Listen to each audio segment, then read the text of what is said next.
நீங்க தூங்க போறதுக்கு முன்னாடி ஒரு கிராம்பை எடுத்து வாயில போட்டா என்னென்ன ஆச்சரியமான விஷயங்கள் நடக்கும்னு தெரியுமா? இது ஏதோ ஒரு வினோதமான பழக்கம் கிடையாது.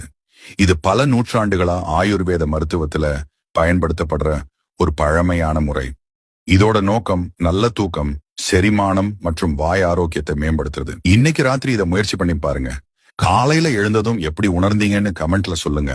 தூங்க போறதுக்கு 10 நிமிஷத்துக்கு முன்னாடி ஒரே ஒரு கிராம்பை உங்க கன்னத்துக்கும் ஈருக்கும் இடையில வைக்கும் போது யூஜனால் அப்படிங்கிற ஒரு சக்தி வாய்ந்த கலவை வெளிப்படும்.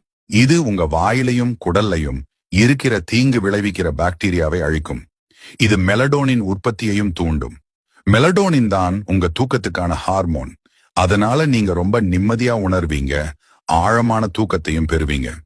இது உங்க உடல் முழுவதும் இருக்கிற வீக்கத்தையும் குறைக்கும். அதனால ஒரு கிராம்ப உங்க கன்னத்துக்குள்ளயோ இல்ல நாக்குக்கு அடியிலையோ வச்சு தூங்குறதுக்கு முன்னாடி 5ல இருந்து 10 நிமிஷம் அதை சப்பிட்டு அப்புறம் படுக்க போறதுக்கு முன்னாடி அதை துப்பிடுங்க.